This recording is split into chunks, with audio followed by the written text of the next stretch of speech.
MDG TV, une chaîne Wint pour la cause de Christ. Mafuta Yasika, Mafuta Yasika, Mafuta Yasika.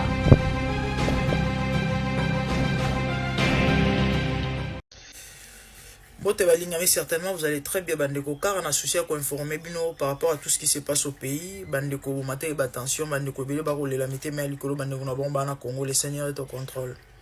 Quand de pisa e bino et na minute oyo ba utiko kata Rwanda courant et selon l'information aujourd'hui courant oyo est alimentaka Rwanda précisément et Kigali na ba ville misusu pembeni e uta ande pa na biso do ba zoba na bango penza lino ane katani kande ba loba muta pesa zoba mayele zaka muta mayele o chilombo kizengi chilombo zoba bakati courant. Alors insécurité na ville ya Kigali na minute au aéroport à Kigali za kokangama parce que électricité ezate aéroport fonctionne ndenge et nakobanga wana famille makolomike bakimi accueilli Angleterre et destination Londres précisément de certainement basi bakomaki déjà bana na photo on a chelibino tango bako kende oui azobanga azu egogo ndenge mosel na nzambe moko na TikTok na landaki vidéo pasteur Florent je crois Flavin ouais Kanté et lo mo bongo na landaki il y a 2-3 jours passés aloba lo mo quelque chose va se passer na mboka ya makolomike na ville ya Kigali et ozala gogo et ozala signe oyo olakisa nzamba apesi biso victoire. Bandeko, ceci me rappelle l'histoire, il y a un roi moro na Bible, Sankérib, un roi puissant et fort. Batang la Bible baebi. Aye ko assiégé et comment Botanga, je crois histoire on a des chroniques 32. Botanga chapitre Mobimba. Roi à Syrie. Sankérib, un roi puissant et fort. Kagame Karati. Et Kagame ou l'autre. Aye ko assiégé Jérusalem. A récupéré en haut, a récupéré Bamboka. Ézéchias a lengi, Ézéchias a bangi parce qu'il était puissant et fort. Mais tellement bazaki na Nzambe. Baléla Nzambe. Et le monde a prophète. Et qu'est-ce qui s'est passé? Bible lobby. Nzamba déléga ange a quitté na kana bango a frappa roi yo qui sont na musika ba ebisende zabo za ko yinda koto mbala mo abo ki sima mboyela ki azongi mbango parce que ya yembo ke comme une insécurité et tango akomi akoti na temple na ye ya Nzambe na ye Dagon a se prosterner bano babota e propre ba nika e flèche akufa. C'est ça Dieu. Nzamba capable de faire la nyonso. Nous croyons la prière. So ko finga, so ko seka etali yo mais biso otomona na Congo ezabilembo que Dieu est avec nous. Parce que so ke zalaki mamba Nzambe te ebondi melanga igo manane se koyaki Congo mobimba go makutu karate na Kinshasa partout. Mais tellement Nzambe, le Seigneur est au contrôle. Tolonga. Congo elonga. Congo ebonga. Mboka ekangwama. Congo et oleka bamboke belé parce que toi na nyonso Nzamba na biso. C'est ça message à pourquoi le bandeko bo mela ma pe bo kitsamitema Nzamba na biso lo ezate mama papa yo mutu olinga Congo te yo mutu olinga ba autorité Congo te yo mutu za pour nanga ozo supporter nanga ata to coopérer bien soko meki commentaire en négativité na bloqué bato ebele soka oh bah Villa Gome quoi yo ils ont pris na bloqué yo na auto bloqué bato ebele et belé ba on mona ngate puna ndo le belo rote so na monika na blocus na monika blocus donc oye na commentaire oyo komelanga buzoba oyo komelanga mambo contre la prière contre Dieu mususu komeli ngai que prière e kosala le côté eza makambo bitumba bato mususu yango monde bato mususu baza penza mayele te sikoyo basoda baosani musala basoda baosani kana fiki faible na bango na kana lolenge bazana ba minimiser bango kasi ba bunda ti bon ba repousser ba rebelle ondeni kasi ba repousser bango kana ko na bitumba ti et c'est la prière ndem to esala ba miracle on a to benga ngo miracle Nzambe a bundela Congo. Dieu est avec nous. famille makolo mike bakimi ye mo atali insécurité na mboka na ye ezongeli ye e rattraper makambo e yindeli ye amona nzamba na Congo.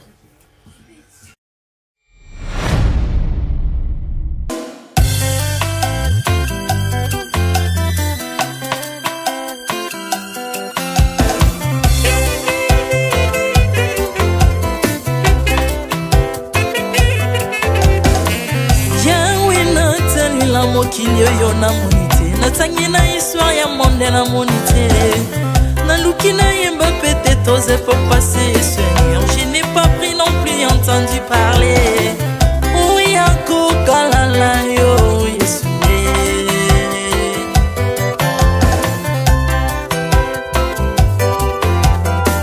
même na domaine ya sorcellerie nationale atana yo international papa na yo kisangwa banzamba mokilo yo mokota kufa se kwa lokola yo Yesu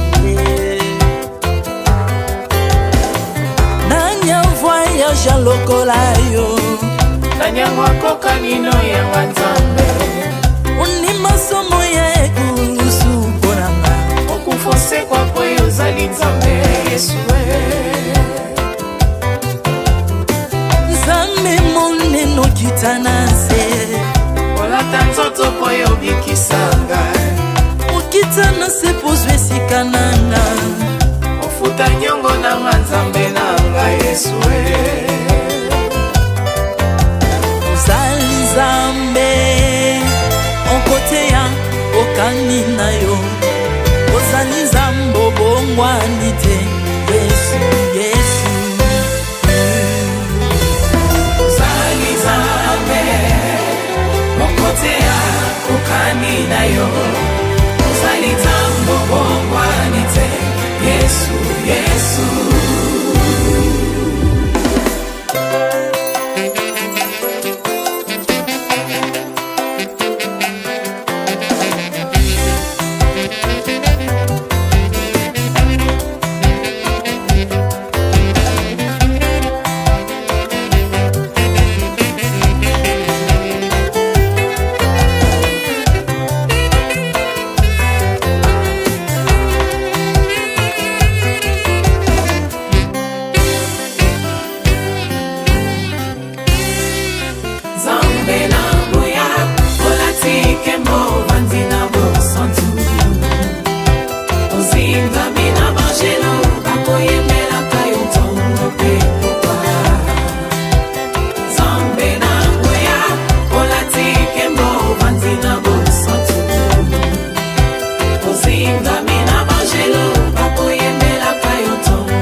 ozali nzambe na bomoi papa ozali nzambe na bomoi yawe ozali kondi oyo esimba bomoi na mpa ozali nzambe oyo abikisa maladi nakokende wapi nzambe soki na yo te likolo evangelo na yo yawe mabele nyotelo na yo ozali nzambe ozali nzambe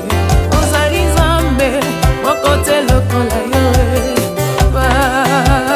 zambe na ngoya olatike mo vandina bo santu ozinga bina bangelo bakoyemela kayo tomo pe popa Artamon tu m'as rendu intouchable Artamon tu m'as rendu invincible Aliwana yo to komindela santu lise kwa na yo to kominde balongi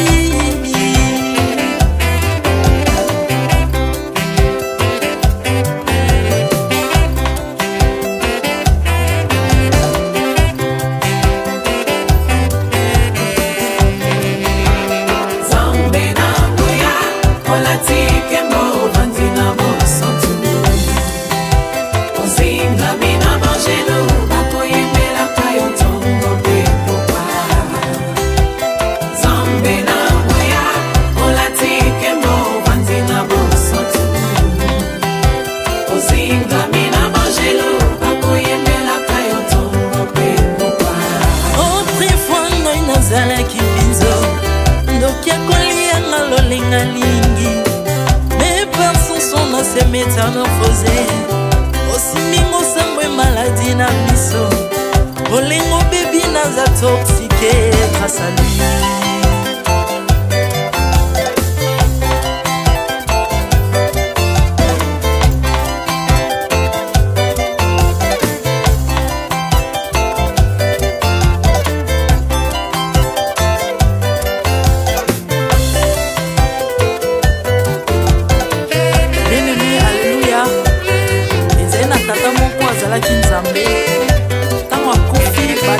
balobi ke non akosekwa konzamba bakristo pase alors ko bafacilite lisekwa na ye bakunda ye mutu libanda otanga kolamuka abimaki limbala moko mais comme nzambe na biso alinga kokambola gloire na moto te lobi nango na ntongo baya kokuta bangulu basepelisa mutu ya nzambe na bango yango bien aimé bato wana bakoma oyo biso toliaka ngulu te oyo milimo mabe ekotaka na ngulu so bino boliaka ngulu te po milimo mabe ekota na ngulu bomelaka mai te po milimo mabe ekotaka na mai yango tokumisa nzambe po akufa asekwa avandi na loboko ya tata mpona konikasele mpona nga na yo jésus de nazareth amen.